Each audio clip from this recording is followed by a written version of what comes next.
नमस्कार मित्रांनो. पगारी माणूस सहसा दोन गोष्टींना जास्त घाबरतो. एक म्हणजे त्याचा पगार जर उशीर झाला तर त्याच्या EMI काय होईल, आणि दुसरं म्हणजे जर वेळेवर एखादी गोष्ट करायची झाली तर पैसे कुठून आणायचे. या दोन्ही गोष्टी आपल्या पगाराशी संबंधित असतात. अशी अचानक कोणती गोष्ट आली की ज्याच्यामुळे आपल्याला जास्त पैशाचा भार लागणार आहे, तर ती गोष्ट घ्यायची की नाही घ्यायची, ते कर्ज उचलायचं की नाही उचलायचं, कर्ज चांगलं आहे की वाईट आहे, हे ठरवताना खूप आपली तारांबळ होते. तर कर्ज याला सगळे लोक मोठा विलन म्हणतात, पण तसं नाही. बरेचसे कर्ज हे आपल्याला आर्थिक यश मिळवून देण्यासाठी मदत करत असतात. काही कर्ज विलन नसतात, तर ते सुपर हिरो असतात. तुम्ही म्हणसाल की बा आता हा काय बोलतोय, कर्ज सुपर हिरो. तर आजच्या व्हिडिओमध्ये मी तुम्हाला सांगेन की चांगले कर्ज, गुड डेब्ट आणि वाईट कर्ज यामधील फरक. व्हिडिओ शेवटपर्यंत बघा, कारण व्हिडिओच्या शेवटी मी तुम्हाला असा एक फॉर्म्युला देणार आहे ज्याच्यामध्ये तुम्हाला चांगले कर्ज कोणते आणि वाईट कर्ज कोणते हे एका फॉर्म्युलेतून तुम्ही कॅल्क्युलेट करू शकाल. चला तर मग सुरू करूया.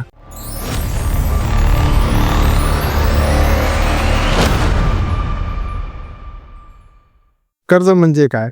सर्वसाधारण भाषेत सांगायचं झालं तर तुम्ही कोणाकडून तरी पैसे घेता आणि ते परत करण्याची जबाबदारी पण घेता. आता सुरुवात करूया सर्वात धोकादायक आणि त्रासदायक वाटणाऱ्या कर्जापासून, ते म्हणजेच वाईट कर्जापासून. वाईट कर्ज म्हणजे असे कर्ज ज्याच्यामुळे तुमच्या खिशातले पैसे हे बाहेर काढले जातात. यामुळे तुमचे ॲसेट्स तर वाढत नाहीत, पण तुमच्यावर जबाबदारी म्हणजे लायबिलिटीज वाढत जातात. याचे काही उदाहरणं मी तुम्हाला देणार आहे मित्रांनो. उदाहरण क्रमांक 1, क्रेडिट कार्डचं कर्ज. समजा तुम्ही आज 100 रुपयाचा पिझ्झा खाल्ला, बिल क्रेडिट कार्डने पेमेंट करून दिलं आणि घरून निघून गेले. पण जर त्याचे पैसे जर तुम्ही पे केले नाही तर तोच पिझ्झा तुम्हाला 50 रुपयाचं व्याज लागून तो पिझ्झा तुम्हाला 150 रुपयाचा पडेल. पिझ्झा तर पोटात गेला, मात्र व्याज मात्र वाढवत गेला. उदाहरण क्रमांक 2, महागड्या गॅजेटसाठी घेतलेलं कर्ज. तुम्ही महागडी गाडी विकत घेता, पण शोरूमच्या बाहेर निघाल्याबरोबरच तिची 10% किंमत कमी होऊन जाते. कर्ज भरत असताना तुमच्या संपत्तीची किंमत जी आहे ते कमी होत जाते. यालाच घसारा म्हणजे डेप्रिसिएशन असे म्हणतात.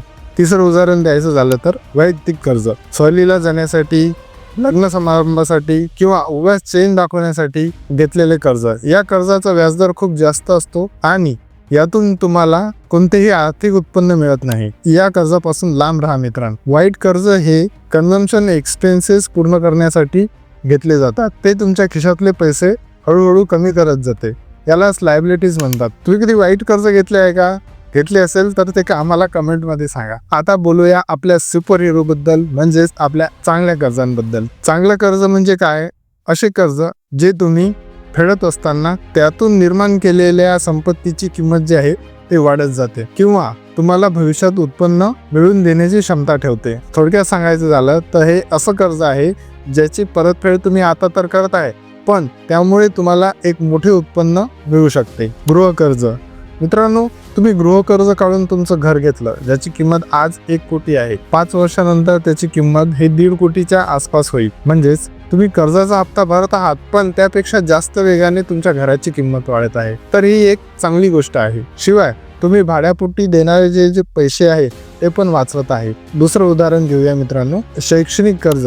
तुमच्या उच्च शिक्षणासाठी घेतलेले कर्ज, ज्यातून तुम्ही तुमच्या भविष्यातील येणाऱ्या पगारावर इन्व्हेस्टमेंट केल्यासारखंच आहे. शिक्षण पूर्ण झाल्यानंतर तुम्हाला चांगल्या पगाराची नोकरी मिळेल. याचा अर्थ कर्जामुळे तुमचा पगार वाढला आणि तुम्ही घेतलेले कर्ज हे तुमच्यासाठी उत्पन्नाचे साधन बनले. शिक्षणामुळे मिळालेला पगार पाहून तुमचा बँक बॅलन्स तुम्हाला आगामी कर्जमुक्त होणार आणि श्रीमंत होणार असे सांगणार. तिसरं उदाहरण द्यायचं झालं मित्रांनो, तर तुम्ही तुमच्या व्यवसायासाठी घेतलेलं कर्ज. जर तुम्ही एक लहान सहान दुकान, कंपनी किंवा उत्पादन करण्यासाठी कर्ज घेतले, तुम्ही व्यवसाय वाढवला आणि नफा कमवला, हे कर्ज तुमच्यासाठी एक उत्पन्नाचं साधन होईल. मुख्य मुद्दा, चांगले कर्ज हे गुंतवणुकीचा खर्च पूर्ण करण्यासाठी घेतले जाते. तुमच्या खिशात पैसे टाकते, त्यालाच आर्थिक भाषेत ॲसेट असं म्हणतात. चांगले कर्ज घेण्यासाठी कमी व्याजदर आणि शासनामार्फत काही टॅक्स बेनिफिट मिळते का हे नेहमी तपासा. गृहकर्ज किंवा शैक्षणिक कर्जावर चांगले टॅक्स बेनिफिट्स मिळतात. कर्जाबद्दल मी तुम्हाला एक टेबल फॉर्मॅटमध्ये सांगणार की कोणते कर्ज चांगले आहे आणि कोणते वाईट. हा फरक तुमच्या डोक्यात एकदम फिट बसला पाहिजे. चांगले कर्ज हे उत्पन्न वाढवते, वाईट कर्ज हे आपले खर्च वाढवते. चांगले कर्जामुळे संपत्ती किंवा ॲसेट्स निर्माण होतात. वाईट कर्जामुळे जबाबदारी निर्माण होते. चांगले कर्जाचा व्याजदर हा कमी असतो आणि त्यावर तुम्हाला कर सवलत मिळेल. वाईट कर्जाचा जास्त व्याजदर असतो आणि कर सवलत बिलकुल नसते. चांगल्या कर्जाचे उदाहरण द्यायचं झालं तर गृह कर्ज, शैक्षणिक कर्ज, सोलर पॅनल बसवण्यासाठी घेतलेले कर्ज, बिझनेस इम्प्रूव्ह करण्यासाठी घेतलेले कर्ज. आणि वाईट कर्जाचं उदाहरण द्यायचं झालं तर तुमचं क्रेडिट कार्डचं कर्ज आणि पर्सनल लोन हे खूप वाईट कर्ज आहे. वाईट कर्ज म्हणजे तुमच्या घरी आलेला असा पाहुणा आहे जो तुमच्याच भरोशावर जगतो आणि शेवटी तुम्हाला काही देऊन जात नाही. आणि चांगलं कर्ज म्हणजे असा पाहुणा आहे जो तुमच्या घरी येतो, तुम्हाला मदत करू लागतो आणि जाता जाता तुम्हाला एक छानसं गिफ्ट पण देऊन जातं. कर्ज घेण्यापूर्वी स्वतःला एक प्रश्न विचारा, हे कर्ज माझ्या खिशात पैसे टाकणारे आहेत की माझ्या खिशातून पैसे काढणारे आहेत?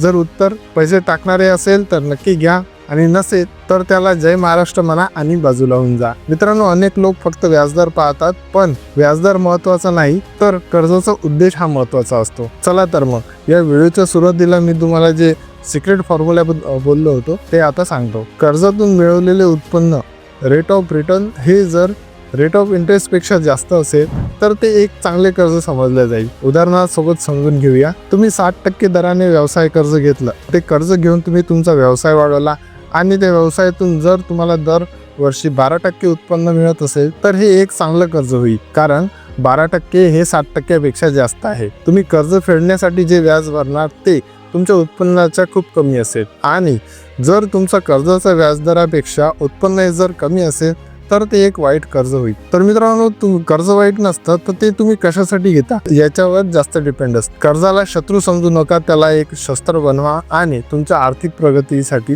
ते मदत करू शकते. आजच्या गौरव आर्थिक कट्ट्यावर आपण कर्जाचा पर्दाफाश केला. तुम्हाला ही माहिती आवडली असेल तर एक लाईक करा. आपल्या मित्रासोबत हा व्हिडिओ शेअर करा ज्याच्यावर कर्जाचं टेन्शन आहे. आणि हो, तुम्ही जर कट्ट्यावर नवीन असाल तर सबस्क्राईब बटन दाबून बेल आयकॉन दाबायला विसरू नका, कारण इथे फक्त आर्थिक गप्पा नाही तर आर्थिक क्रांती होते. भेटूया पुढच्या व्हिडिओमध्ये एका नवीन आर्थिक विषयासोबत. तोपर्यंत योग्य गुंतवणूक करा, योग्य कर्जाची निवड करा आणि जय हिंद, जय भारत.